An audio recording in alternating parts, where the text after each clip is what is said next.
Kedatangan mobil patroli di Sub membuat panik juru parkir liar di Jalan Wahid Hasyim Tanah Abang. Mereka kocar-kacir menyelamatkan motor yang diparkir di trotoar.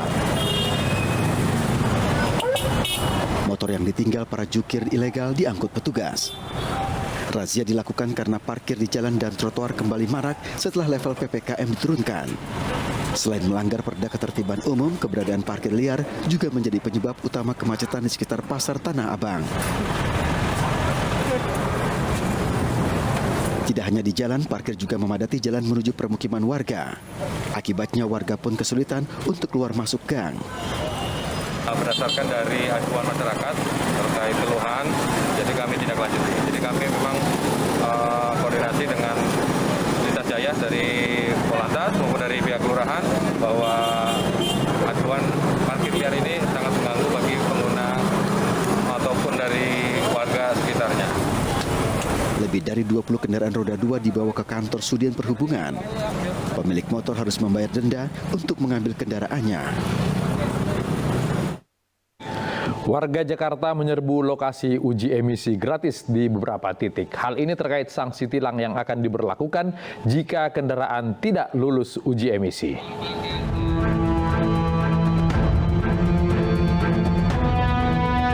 Merespon kebijakan Pemprov DKI Jakarta terkait lolos uji emisi bagi kendaraan yang melintas di kawasan DKI Jakarta, membuat banyak warga menyerbu lokasi uji emisi gratis, salah satunya yaitu di bengkel Dinas Lingkungan Hidup DKI Jakarta di kawasan Cililitan, Jakarta Timur. Uji emisi gratis ini digelar setiap hari Selasa dan Kamis pada pukul 8 hingga 1 siang. Kendaraan di atas usia 3 tahun wajib mengikuti uji emisi ini. Kepala Seksi Penanggulangan Pencemaran Lingkungan Dinas Lingkungan Hidup mengatakan, bagi kendaraan yang sudah melakukan uji emisi, data-data kendaraannya akan segera terintegrasi secara online di aplikasi e-uji emisi. Ya, untuk kendaraan yang sudah uji emisi dan belum itu, sebenarnya bisa dilihat dari aplikasi e-uji emisi, dan data yang sudah melakukan uji emisi ini sudah terintegrasi ke parkir-parkir yang sudah menerapkan disintensi parkir tinggi.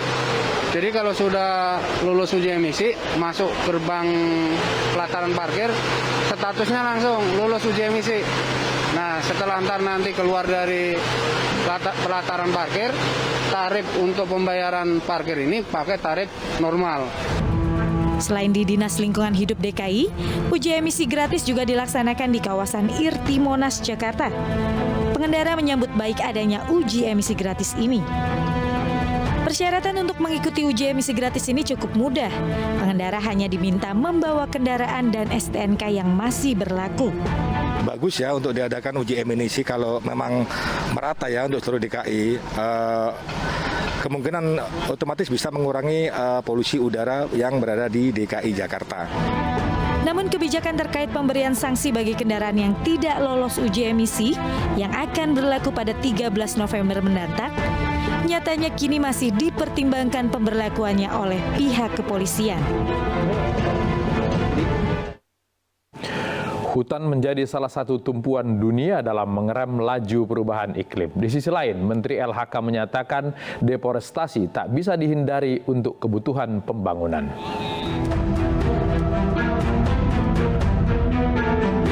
Indonesia berupaya menghentikan deforestasi, tetapi dengan alasan pembangunan, deforestasi belum dapat dihentikan total. Dalam pidato Presiden Joko Widodo saat hadir dalam konferensi tingkat tinggi iklim KTT COP26 di Glasgow, Skotlandia, menyatakan deforestasi turun signifikan dan terendah dalam 20 tahun terakhir. Selain itu, Presiden juga ungkapkan komitmen Indonesia untuk menuju net carbon sink pada tahun 2030 mendatang.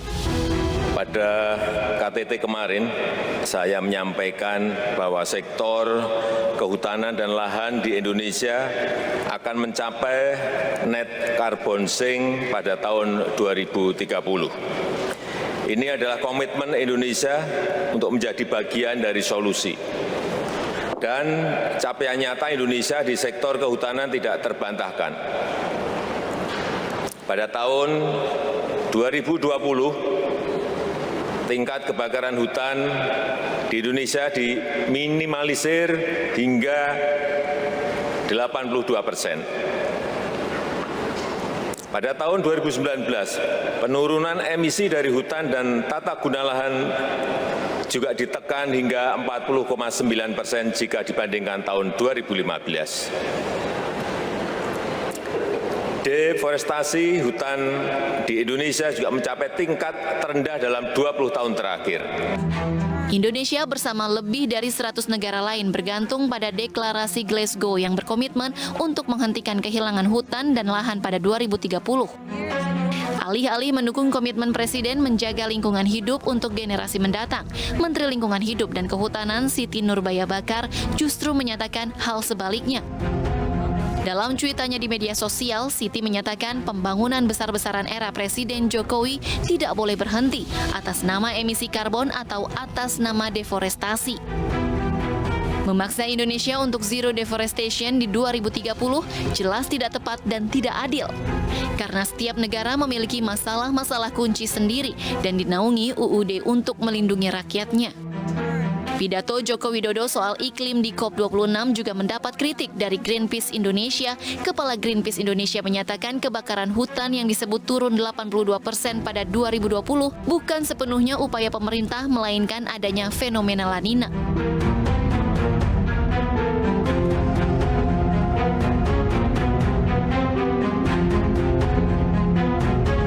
Di balik berbagai pujian dunia atas klaimnya berhasil menyelamatkan alam, nyatanya Indonesia masih mempunyai pekerjaan rumah yang besar.